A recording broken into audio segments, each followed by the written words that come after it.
Is it actually possible for the worst sinners to become the greatest saints? People might roll their eyes at stories like that or think they only happen in old legends. But there's a reason the Catholic Church loves these dramatic conversions. It's real life. If you stick around, you'll hear true stories of men and women who were lost, hated, even feared, and ended up leading, loving, and changing the world. These aren't fairy tales. They're proof that mercy can flip disaster into hope and shame into something powerful. Most of us imagine saints as people who never did anything wrong. We think they grew up praying, always making good choices, totally squeaky clean. But if you look closer at history, the facts are way more messy. The greatest saints didn't start perfect. They started as thieves, addicts, cheaters, rebels, even murderers. Their stories aren't about never failing. They're about getting back up, finding forgiveness, and helping others with the pain they knew best. Let's look at real lives. No fancy language, no complicated theology, just ordinary people who made terrible decisions, crashed and burned, and got a second chance. The lesson is simple: anybody can change, and mercy is the key that unlocks a new future. First, St. Paul, the guy who wrote half the New Testament. Before faith, he was Saul and he hated Christians. He'd chase them down, arrest them, even help kill them. Saul's biggest enemy was what Christians believed. If you lived back then, hearing Saul's name was like hearing troubles coming. No one trusted him. But one day, headed to Damascus to do more damage, he got hit by a blinding light. He heard Jesus' voice, lost his sight, and lay in total panic. Days later, he could see again, and something deep had changed inside.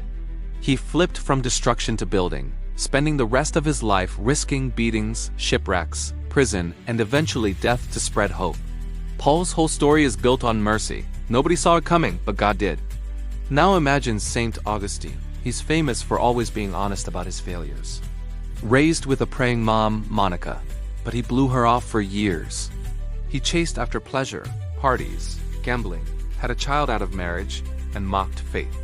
Augustine stole for thrills. He hung out with bad crowds and made decisions he later called ugly. His mom cried for him every night, begging God to help. At age 32, after more heartbreaks and failed fixes, he stumbled onto a Bible verse random, but it cracked open his heart. From then on, he gave up everything: status, money, relationships, old habits. He got baptized and became one of history's wisest teachers.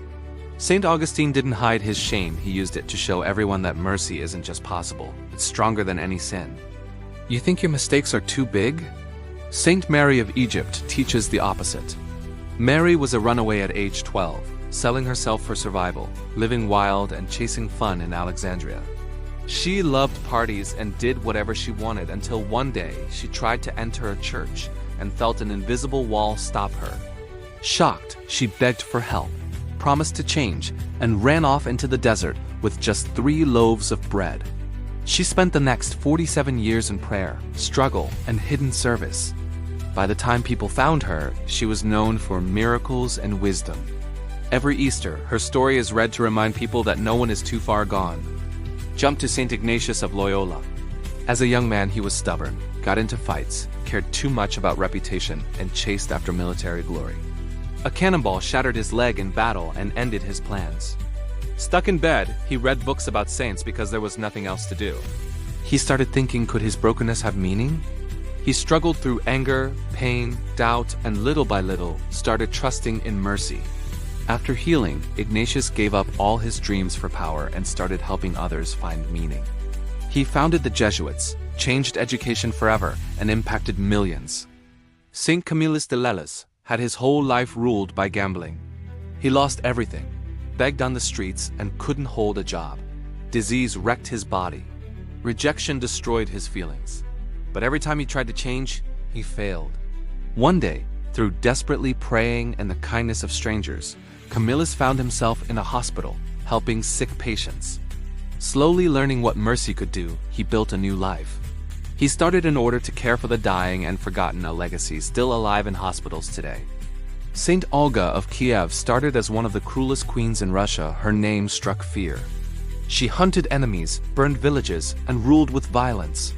But after grief and loss, Olga opened her heart to faith. She chose baptism, changed her actions, and began teaching others about mercy, becoming the first Christian ruler of her people. And then there's Saint Dismas, better known as the good thief beside Jesus on the cross. Dismas was a criminal, sentenced to death for his deeds. Everyone expected him to die shamed, lost, forgotten.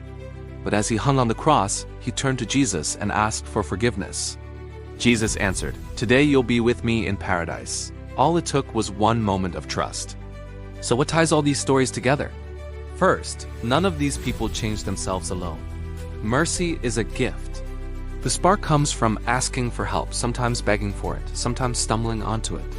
Friends, mothers, priests, total strangers, ordinary kindness help comes in ways people don't expect. Secondly, nobody flips 100% overnight. Most saints still fell back, struggled with old temptations, and faced doubters every day. Mercy is like planting a seed. It grows, it gets stronger, but it takes time. And the strength of their new lives? Using pain and past regrets to help others. St. Paul, once the worst enemy, became the greatest teacher. Augustine used his story to comfort the broken. Camillus built hospitals where gamblers and addicts could finally heal. Ignatius turned broken dreams into new hope for millions of students. Olga led her nation to faith through her own transformation. The climax isn't a miracle happening out of nowhere. It's watching someone broken, rejected, or even hated start helping others, changing what once hurt them into compassion, wisdom, invention, and leadership. That's what real saints do. They use mercy not only to change themselves, but to heal others. The real summary is this: nobody, not one soul, is too far gone. Catholic tradition is built on these stories because they're universal. They teach that anyone, at any time, for any reason, can call out for help and be heard. Mercy isn't weakness, it's the most powerful force imaginable. It turns shame into purpose, enemies into friends, and sorrow into unstoppable hope. Why does this matter for you? Maybe you feel stuck. Maybe you messed up big time. Or maybe you just think change is for other people. These stories prove that mercy is for everyone. If you failed, if you doubt you'll ever be accepted again, remember these names. They were counted out, forgotten, shamed, and sometimes even hated. Yet mercy didn't just forgive them, it flipped their whole world around. If you want practical ways to open your heart to mercy, start small. Pray, even if it feels awkward.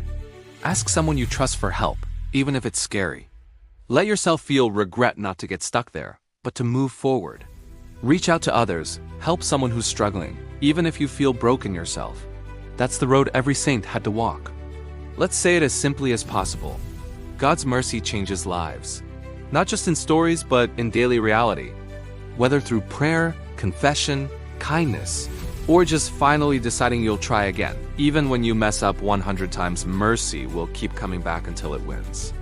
So next time you hear a story of a saint, realize they may have started even further from perfection than you are now. What makes their stories legendary isn't how perfect they ended up, it's how honestly they struggled, changed, and helped others do the same. If these men and women can flip disaster into hope, so can you. Don't forget, mercy is always waiting, and it's yours for the asking. Subscribe if you want more true stories showing that mercy always wins in the end.